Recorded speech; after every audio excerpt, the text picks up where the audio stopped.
Hello दोस्तों, क्या हाल चाल है। आई होप सब बढ़िया बढ़िया होगा। तो अभी पिछले लेक्चर में हम फैराडे लॉ पढ़ रहे थे। ठीक है, फैराडे लॉ में कहा क्या था कि जब किसी भी कॉइल के मैग्नेटिक फ्लक्स में आप कोई चेंज करेंगे तो एक इंड्यूस ईएमएफ प्रोड्यूस होता है जिसकी वैल्यू कितनी थी, E इज इक्वल टू आपने कहा था minus del phi upon del t था, वेयर फाई आपका क्या था, मैग्नेटिक फ्लक्स वर्क करता था। ठीक है, और जब इसके इंटीग्रल फॉर्म की बात हुई थी तो आपने कहा था कि फैराडे का इंटीग्रल फॉर्म आपका क्या होगा, E into d l line integral, ये आपका बराबर किसके होगा, minus del B upon del t into d s के बराबर होगा। ठीक है, और इसका जो आपका डिफरेंशियल फॉर्म था वो आपका आया था curl of E equal to minus del B upon del t. ठीक है, यहाँ तक हम पिछले लेक्चर में पढ़ चुके थे और उस पर बेस्ड कुछ प्रॉब्लम सॉल्व कर रहे हैं। ठीक है, तो आज हम उसी पे आगे चलते हैं, वहीं से कंटिन्यू करेंगे। ठीक है, आज के लेक्चर में हम कुछ पिछले जो आपके कुछ प्रॉब्लम्स हैं उस पर बात करेंगे। ठीक है, एक प्रॉब्लम से स्टार्ट करते हैं। प्रॉब्लम क्या है कि एक conducting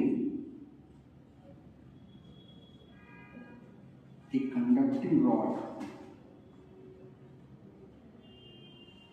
of length L is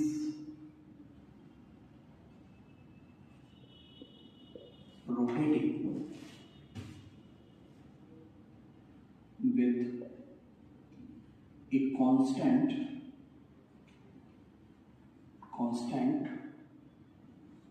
angular velocity omega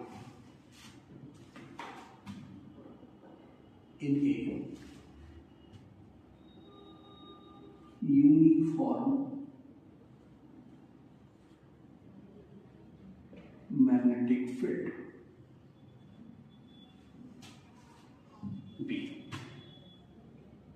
तो आपसे पूछ क्या रहे हैं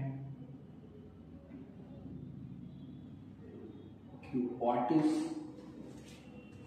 EMF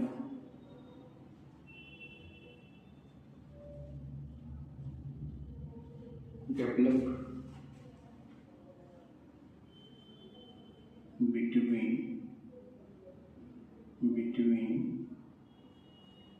the ends of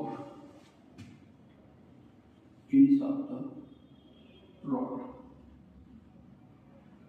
ठीक है, कहा क्या जा रहा है आपसे, कह रहे हैं कि एक आपका रॉड है जो आपका रोटेट कर रहा है in magnetic uniform magnetic field में। तो आपसे कह रहे हैं कि आप बता दीजिए कि उसका EMF कितना डेवलप होगा। ठीक है, तो हमने एज्यूम किया कि आपका जो रॉड है एक हमारे पास ये यूनिफॉर्म फील्ड है। ठीक है, इसमें हमारा रॉड आपका जो है, ये आपका रॉड जो है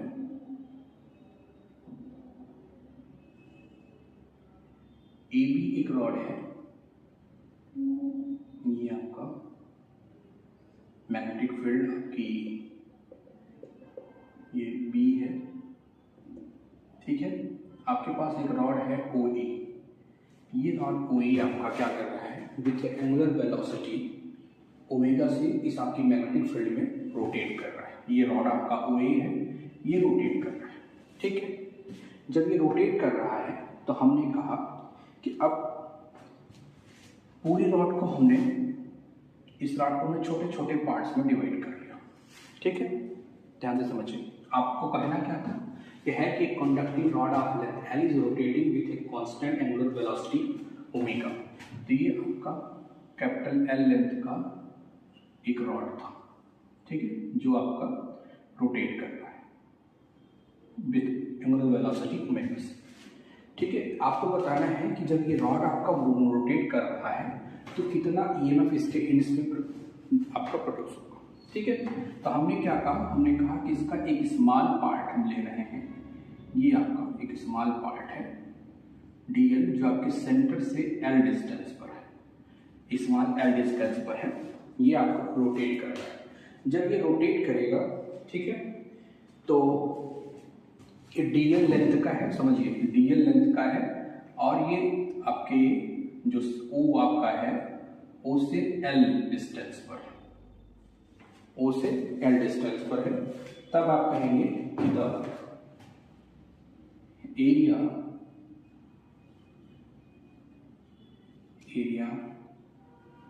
सट, पूरा लिख देते हैं। आप कहेंगे कि हमने कहा कि late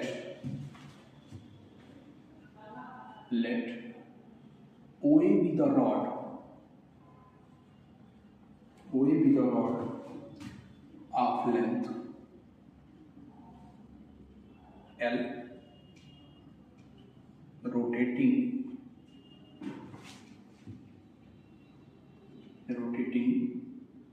in a uniform magnetic field, uniform magnetic field B, किससे, with a constant angular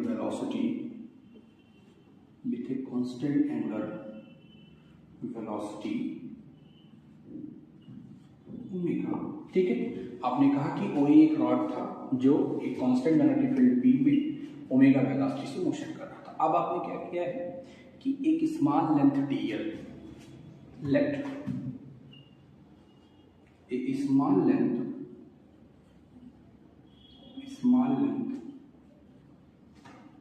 DL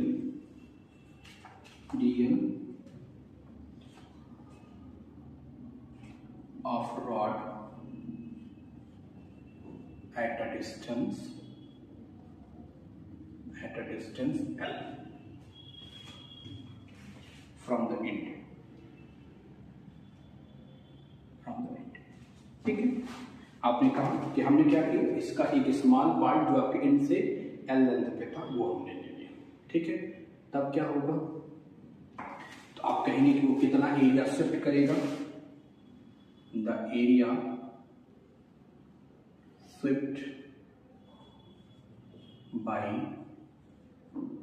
the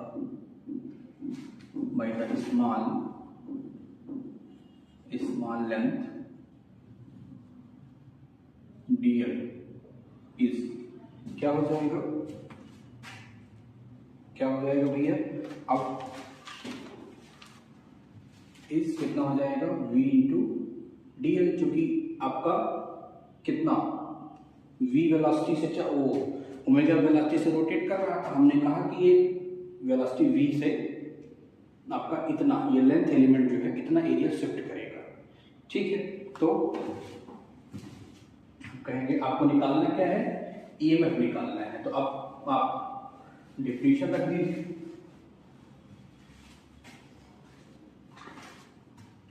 show the EMF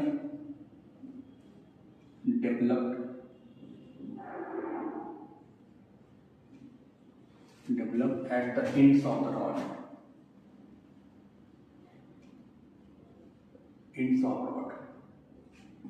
कितना हो जाएगा भैया, E is equal to minus del phi upon del t, ठीक है।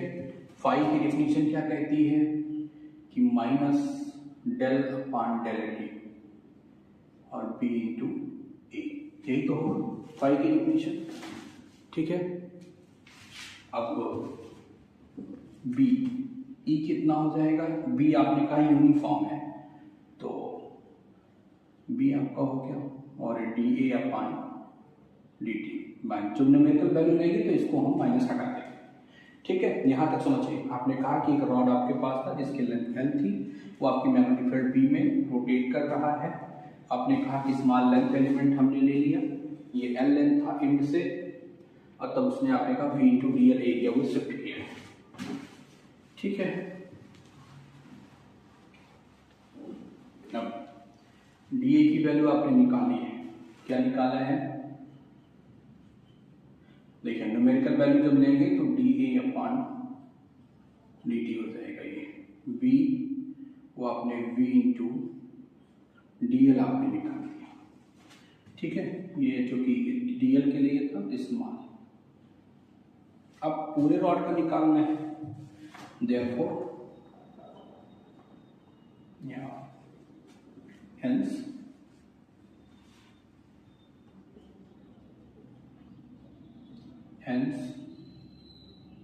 Total EMF। अब यहाँ पे आप v की वैल्यू भी रख सकते हैं, v की वैल्यू आप रख दीजिए तो क्या हो जाएगा, v ओमेगा वेलोसिटी से रोटेट कर रहा था, इनिशियल डिस्टेंस आपकी l थी, आपका हो गया dl, इतना आपका d हो जाएगा। सो टोटल EMF कितना हो जाएगा, 0 से कैपिटल L, ये आपकी लेंथ कह रही थी, कहा गया था, और ये आपका हो जाएगा v omega l into d L. Solve करेंगे तो आपका हो जाएगा 1/2 v 1/2 ओमेगा एल स्क्वायर, ठीक है। इतना आपका EMF जनरेट होगा इस प्रॉब्लम में, ठीक है। एक तो आपको निकालना था कि एंड्स के बीच में कितना पोटेंशियल आपका EMF होगा, इतना हो जाएगा। इसी में आपसे कह देंगे पोटेंशियल डिफरेंस कितना होगा, तो भी इतना ही होगा, ठीक, ध्यान रखेंगे।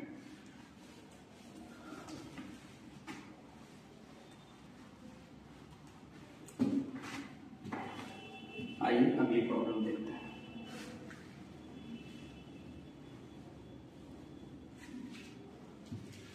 अगली प्रॉब्लम है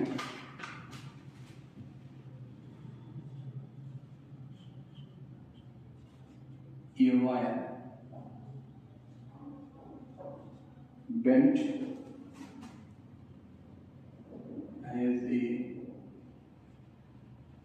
parabola y is equal to ax square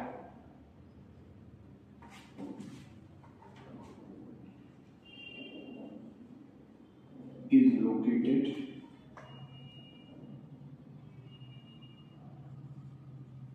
in a uniform magnetic field,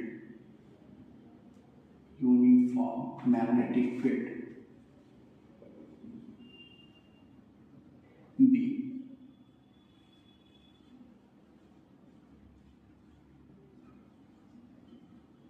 perpendicular to xy plane,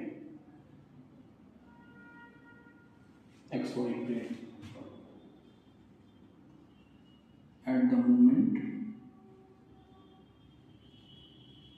p equal to 0, a connecting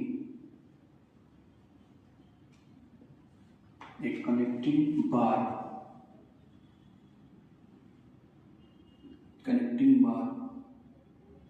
Mn starts sliding, translation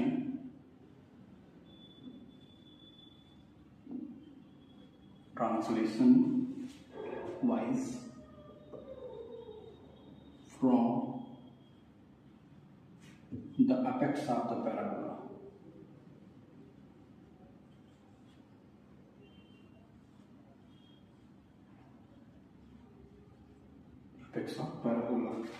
तो आपसे क्या कह रहे हैं, parabola with constant acceleration,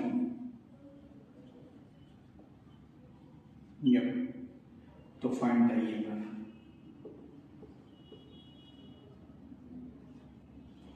EMF, induced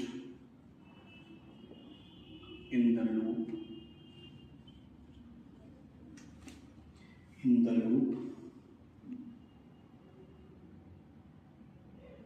form in the loop, ठीक है। आपसे कहा क्या जा रहा है, एक वायर है आपके पास जिसको हम एक पैराबोला के शेप में लूप में एक मैग्नेटिक फील्ड में प्लेस्ड कर रहे हैं, ठीक है। कह रहे हैं at the moment t is equal to 0 पर एक conducting bar Mn starts sliding translation wise from the apex of the parabola with a constant acceleration f। तो कह रहे हैं find the EMF। देखिए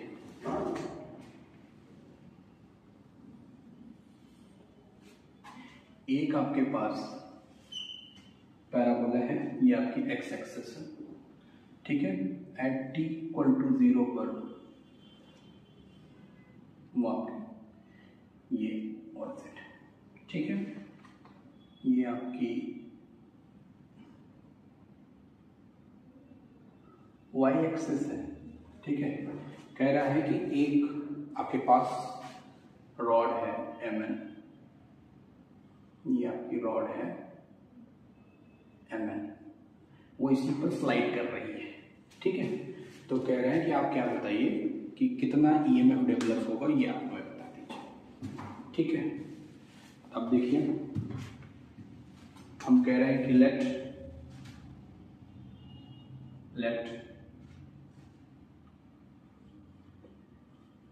coordinate of M at any time t be x y। हमने क्या मान लिया, जो n है आपका ये n, इसके कोऑर्डिनेट्स हमने क्या मान लिए, एक्स वाई मान लिए एट एनी टाइम, ठीक है। तो यमन आपका कितना हो जाएगा, फिर 2x हो जाएगा, यमन आपका length of the rod 2x हो जाएगा। जब बार आपका मूव करेगा, व्हेन बार मूव्स अलोंग, किधर मोशन कर रहा है, y एक्सिस, बार आपका y एक्सिस पे मोशन कर रहा है ऊपर, ठीक है। तो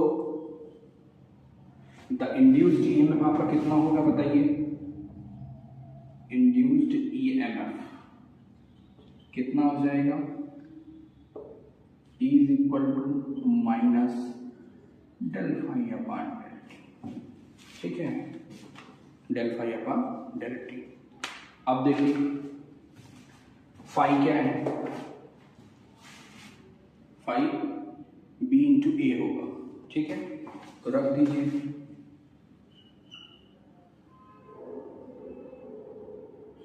minus del upon del T B into A. अब देखिए जो न्यूमेरिकल वैल्यू लेंगे हमने आपको बताया। अब देखिए पहले एक चीज समझ लीजिए, बी यूनिफॉर्म थी आपकी, जब बी यूनिफॉर्म है तो ई आपका कितना हो जाएगा, minus B del A upon del t. अब चूंकि न्यूमेरिकल वैल्यू ले रहे हैं तो B del A upon del T हो जाएगा, ठीक है। अब आप क्या कह रहे हो, कितना एरिया वो शिफ्ट करेगा, ठीक है। तो अभी इसके पहले हमने आपको बताया था क्या होगा, v इंटू डी एल आपने कहा था वहां पे, ठीक है। तो यहाँ पर आप क्या निकाल लें, क्योंकि y एक्सिस के अलांग मोशन है, जो मोशन आप किसके अलांग है, y के है, और x एक्सिस के अलांग तो आपका फिक्स हमने y x कर दिया है ना।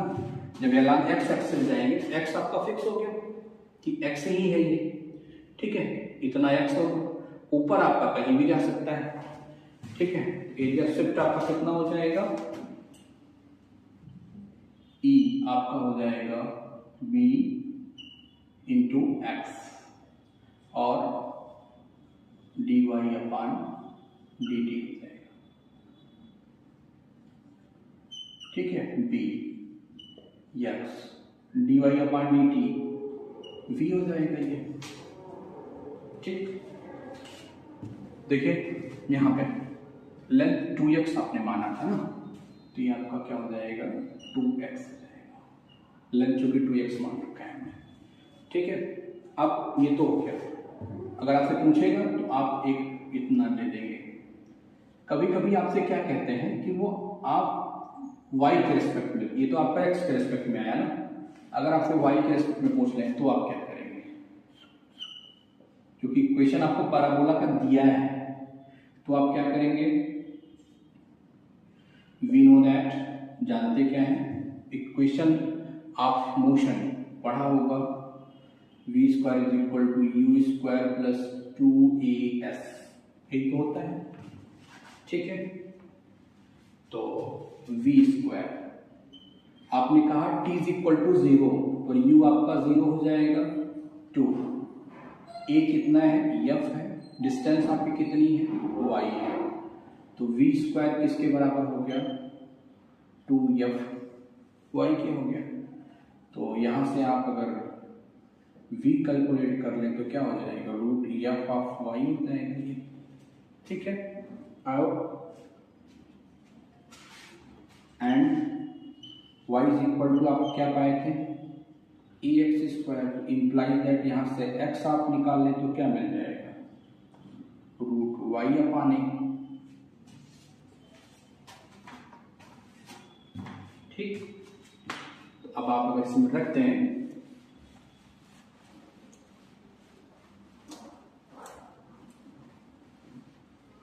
ठीक है, इसमें आप रख दें तो आपको e मिल जाएगा, e इज इक्वल टू क्या हो जाएगा भैया, b की वैल्यू तो नहीं रखनी है, x के स्थान पर रख दीजिए 2y अपान ए हो जाएगा, और b के स्थान पे 2y, ठीक है।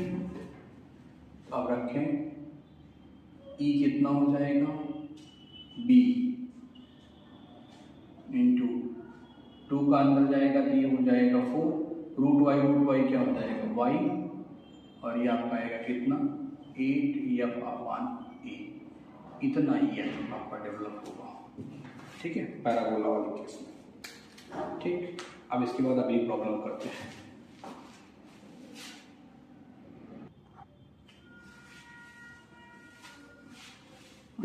अगली प्रॉब्लम करते हैं। देखिए, इस पे कुछ अच्छी अच्छी प्रॉब्लम्स पूछी जाती हैं, और जितने प्रॉब्लम्स हमसे मेरी निगाह से गुजर रही उनको हम आपको कर दे रहे हैं, आप भी थोड़ा सा खोज खोज के करिए तो बेहतर होगा। अगली प्रॉब्लम वही देखते हैं, ये बड़ी अच्छी प्रॉब्लम है, ये थोड़ा सा देखिए। अगली प्रॉब्लम है कि a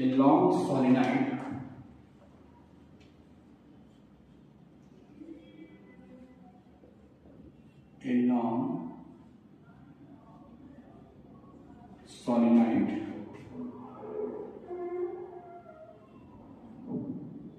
of radius a is held by an alternating current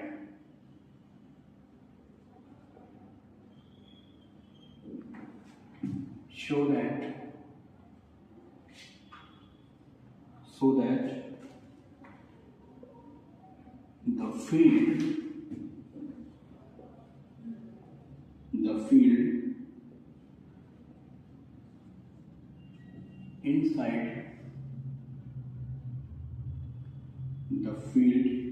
inside is sinusoidal। Field आपकी कैसी है भैया, अल्टरनेटिंग करंट होने की वजह से फील्ड आपकी साइनोसॉइडल है, ठीक है। और इसका जो इक्वेशन दिया गया है Vt equal to V naught cos omega T, और डायरेक्शन जेड कैप दिया हुआ। तो कह रहे हैं circular loop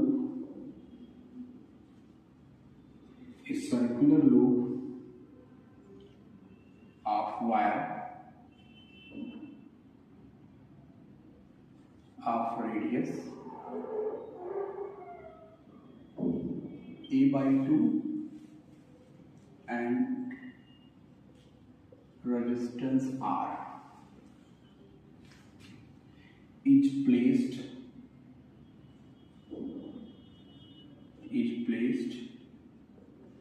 inside the solenoid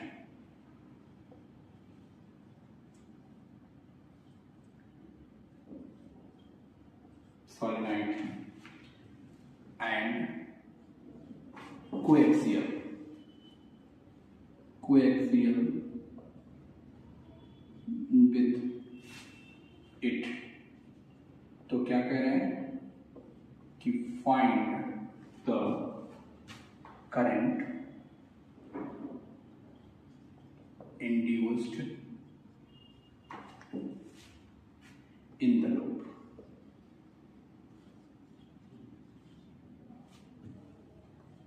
as function of time.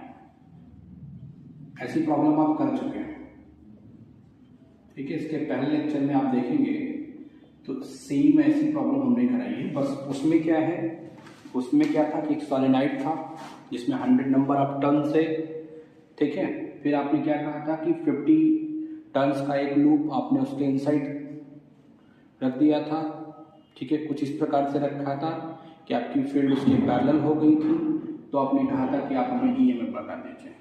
वही सेम प्रॉब्लम आपकी आपको बदला क्या है कि in long solenoid of radius A is driving and alternating current show that the field inside is sinusoidal, ठीक है। उसका इक्वेशन दिया हुआ है।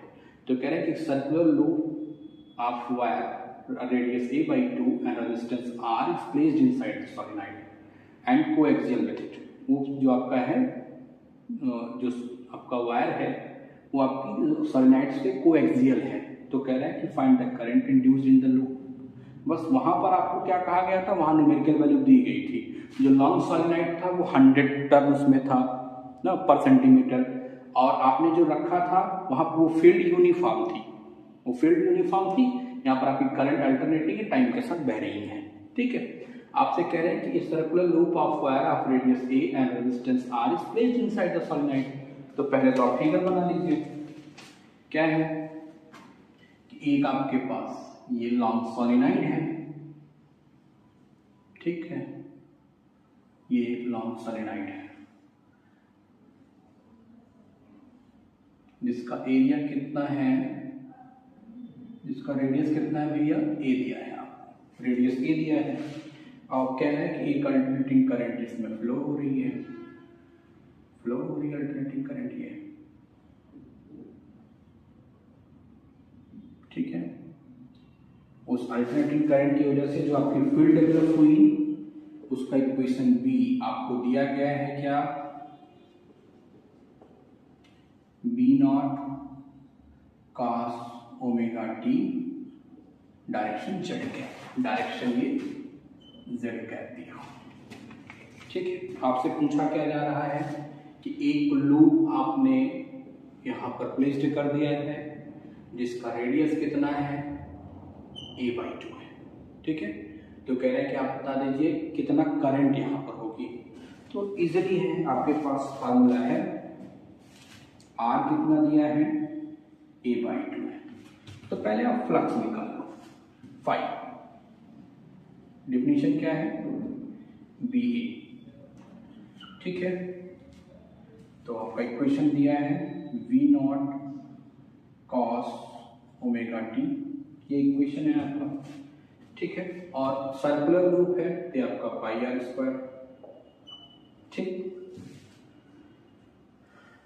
तो phi M B naught cos omega T और आर कितना दिया है भैया, ए बाई 2, तो pi A square by 4, implies that आपका कितना आएगा, 1/4 pi B naught cos omega T, ठीक है। इतना आपका फ्लक्स हुआ। तो आपसे क्या कहा जा रहा है कि आप हमें बता दो क्या कितनी करंट होगी, ठीक है। तो पहले ईएमएफ कैलकुलेट कर लीजिए। फाई आपको मिल गया, फाई मिल गया है तो अब ईएमएफ आपको मिल जाएगा फैराडे लॉ से।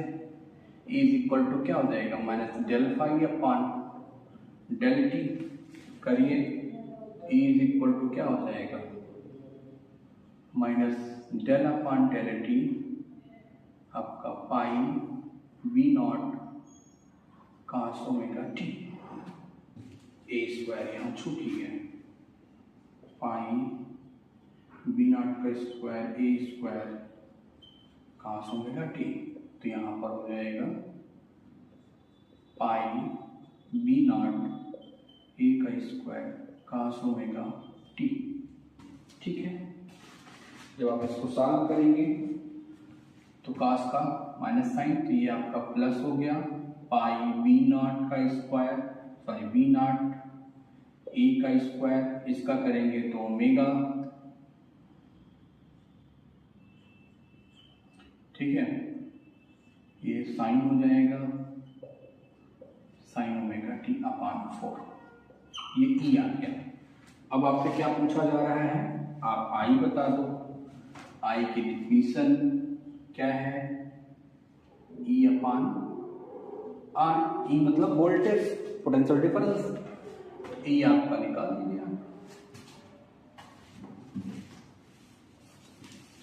करंट आपसे पूछा जा रहा था तो करंट आप कैलकुलेट कर लीजिए।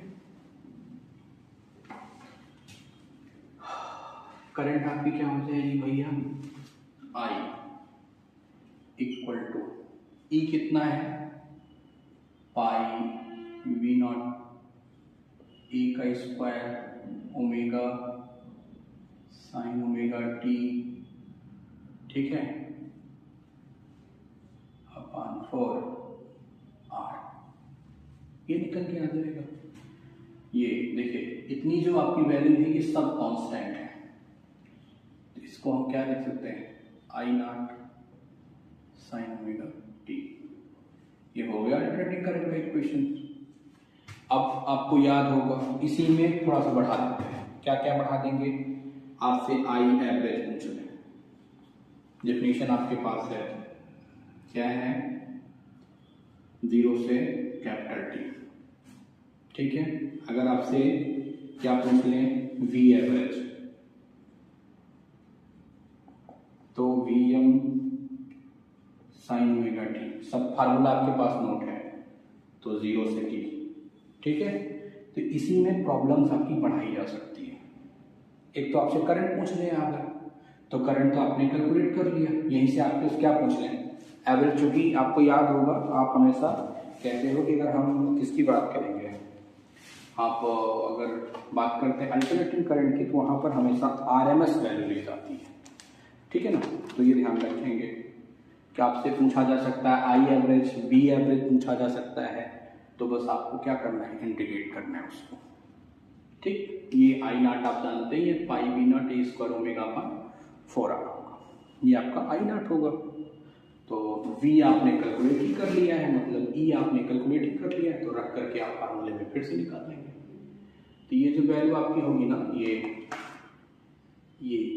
ई नॉट होगी। अगर आपको एवरेज वोल्टेज आपसे पूछता है तो ये ई नॉट हो जाएगा, रख करके निकाल लेंगे। ठीक है, तो ये आपका हो गया। एक प्रॉब्लम और थोड़ी सी है, अच्छी है, आइए उसको करते हैं।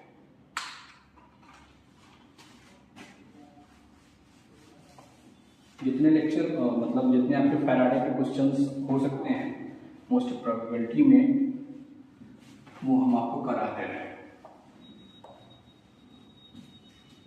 ये प्रॉब्लम, ये देखिए, ये क्या है,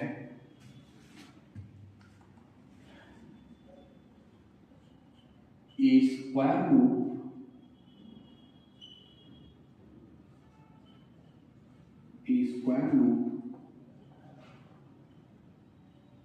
of wire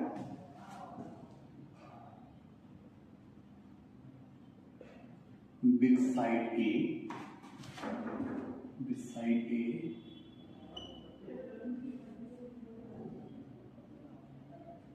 lies in the first quadrant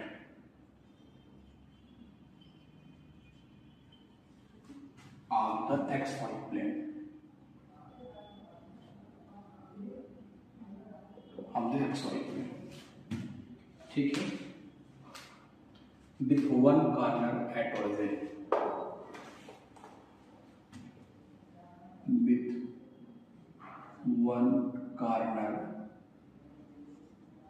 at origin। तो कह रहे हैं कि in this reason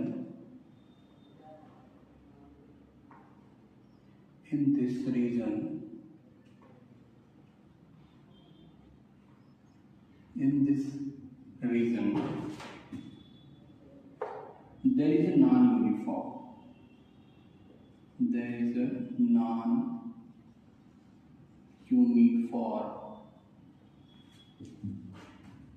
time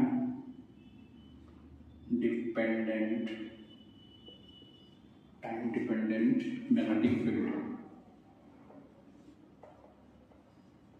magnetic field B। Field आपकी क्या दी हुई है,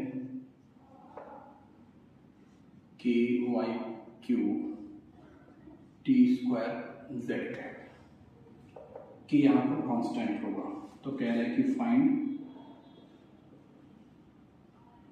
द EMF। ठीक, समझिए यहाँ से आप क्या कह रहे हैं कि आपके पास एक स्क्वायर लूप है। ठीक है, ये आपका XY प्लेन हो गया। कह रहे हैं कि एक आपके पास स्क्वायर लूप है। ठीक है,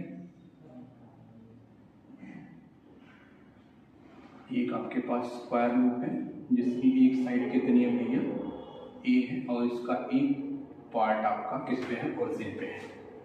तो कह रहे हैं कि इस रीजन में आपकी B जो है वो नॉन यूनिफॉर्म है और किसका फंक्शन है, टाइम का। तो आपसे क्या कह रहे हैं कि आप हमें बता दो E। तो सीधा सीधा बात करते हैं। ठीक है, ये आपका है। तो हमने कहा कि इसका एरिया, ठीक है, एरिया से ये आपकी x है और ये y, चूंकि है तो स्क्वायर ही, उसकी दिक्कत नहीं, लेकिन हम अपने इंटीग्रेशन के लिए हम इसका इस्तेमाल करेंगे। तो 5 x इज इक्वल टू किसके हैं, y के हैं, ये ध्यान रखेंगे। स्क्वायर रूट की बात कर रहा है इसलिए। ठीक है, तो 5m निकाल दीजिए। 5m क्या हो जाएगा, b इंटू a। ठीक है, तो अब b, ठीक है, इंट आपका जो फ्लक्स होगा, देखिए यहाँ से टोटली लिखते हैं। फ्लक्स आपका क्या हो जाएगा, स्क्वायर लूप है तो b आपका एरिया कितना हो जाएगा, dx dy हमने कह दिया। ठीक है, तो b आपके पास नोट है, कितना है b आपने बताया, b आपका है k y का cube t square dx dy। ठीक है, तो 5m k कांस्टेंट होगा, बाहर चला आएगा, tb आपका बाहर आएगा, यहाँ बचेगा कितना, dx y क्यूब dy। अब चूंकि स्क्वायर रूप है तो x की लिमिट 0 से a, y की लिमिट 0 से a। ठीक है, तो ये आपका 5m कितना हो जाएगा, k t स्क्वायर, ये आपका कितना हो गया a, और ये कितना हो जाएगा, a की पावर 4/4। तो 5 आपका कितना निकल के आ गया, 5m k t square a की पावर 5/4। आपसे पूछा क्या जा रहा है, E बता दीजिए। तो क्या होगा, minus del phi upon del t। तो E आपका कितना हो जाएगा, 1/2 k t a की पावर 5, ये आपका E हो जाएगा। ठीक भैया, तो ये आपका आ गया। अब ऐसे ही सारी प्रॉब्लम्स ऐसे ही होंगी। ठीक है, E पूछा जाएगा आपसे। अब एक फैराडे लॉ में आपने कहा था ना कि टाइम वैरिंग फील्ड होगी, तो क्या बताएगी, इलेक्ट्रिक फील्ड डेवलप करती है। एक उस पर प्रॉब्लम कर लेते हैं।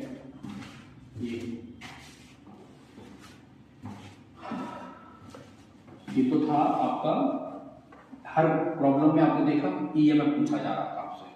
ठीक है, एक तरीके की प्रॉब्लम तो ये हो गई।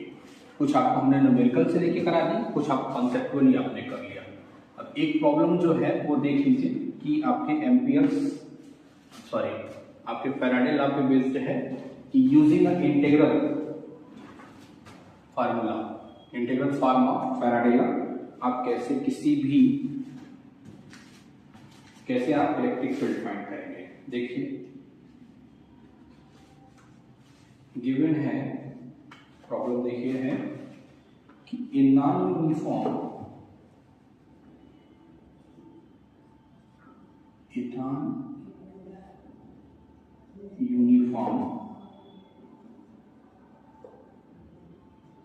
मैग्नेटिक फील्ड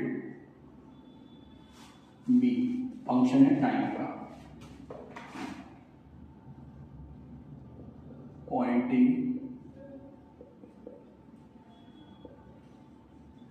straight up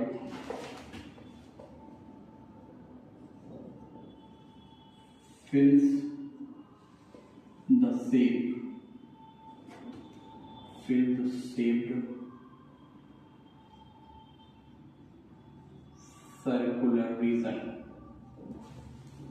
ठीक है, रीजन कैसा है, as shown in the figure। तो आपसे क्या कह रहे हैं कि if B is changing, if B आपका कैसा है भैया, चेंजिंग,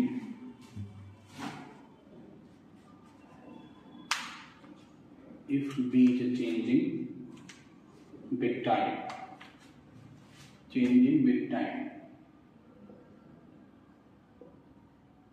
तो आपसे क्या करें, what is induced electric field,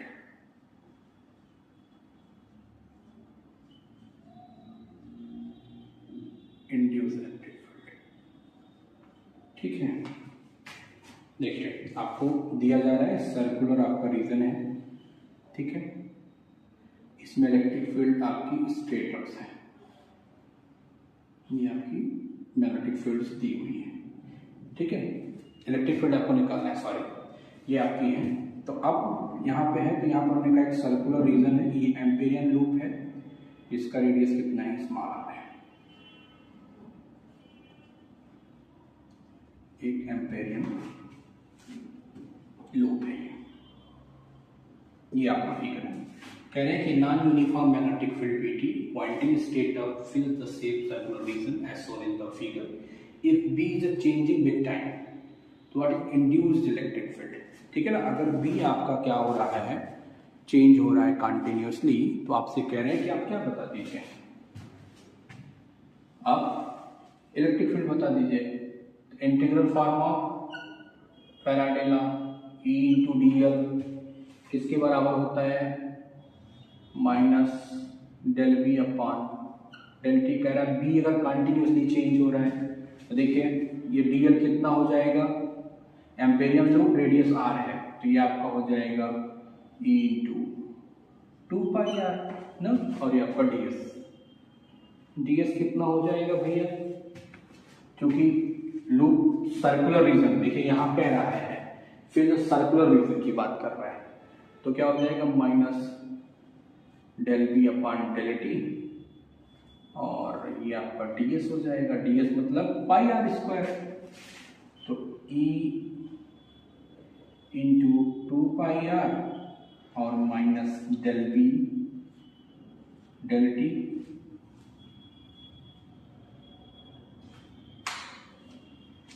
ठीक, और ये आपका क्योंकि सर्कुलर रीजन है तो पाई आर स्क्वायर। ठीक है, आर से आपका आर कैंसिल हो गया, पाई से पाई कैंसिल हो गया, तो ई कितना हो जाएगा minus r by 2 del B upon del t. ठीक है भैया, इतनी आपकी इलेक्ट्रिक फील्ड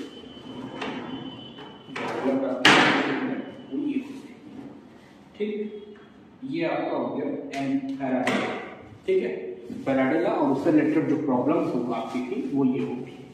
इतने प्रकार की, दो प्रकार की प्रॉब्लम आपसे पूछी जाती हैं, हमने करा दिया। एक आपसे आपको एन दिया था तो आपसे ई पूछा जा रहा था, तो ये सब प्रॉब्लम्स आपकी हो गई। अब नेक्स्ट लेक्चर जो हमारा आएगा इस पे हम बात करेंगे आपके, जैसे आपने पढ़ा था ना कि आपका इलेक्ट्रोइंडक्शन दो प्रकार का होता है, कौन कौन सा, सेल्फ और म्यूचुअल। तो कल हम उस पर बात करेंगे, सेल्फ और म्यूचुअल पर। कुछ उस पर बेस्ड प्रॉब्लम करके फिर हम मैक्सवेल लॉ की तरफ चलेंगे, मैक्सवेल इक्वेशंस की तरफ चलेंगे। मैक्सवेल ने कैसे इस आपकी जो आपने कहा है कि टाइम वेरिएंट फील्ड है, इसको आपने कैसे मॉडिफाइड किया, और मॉडिफाइड करके तब उन्होंने ईएम वेव की थियरी दी। ठीक है, थैंक यू।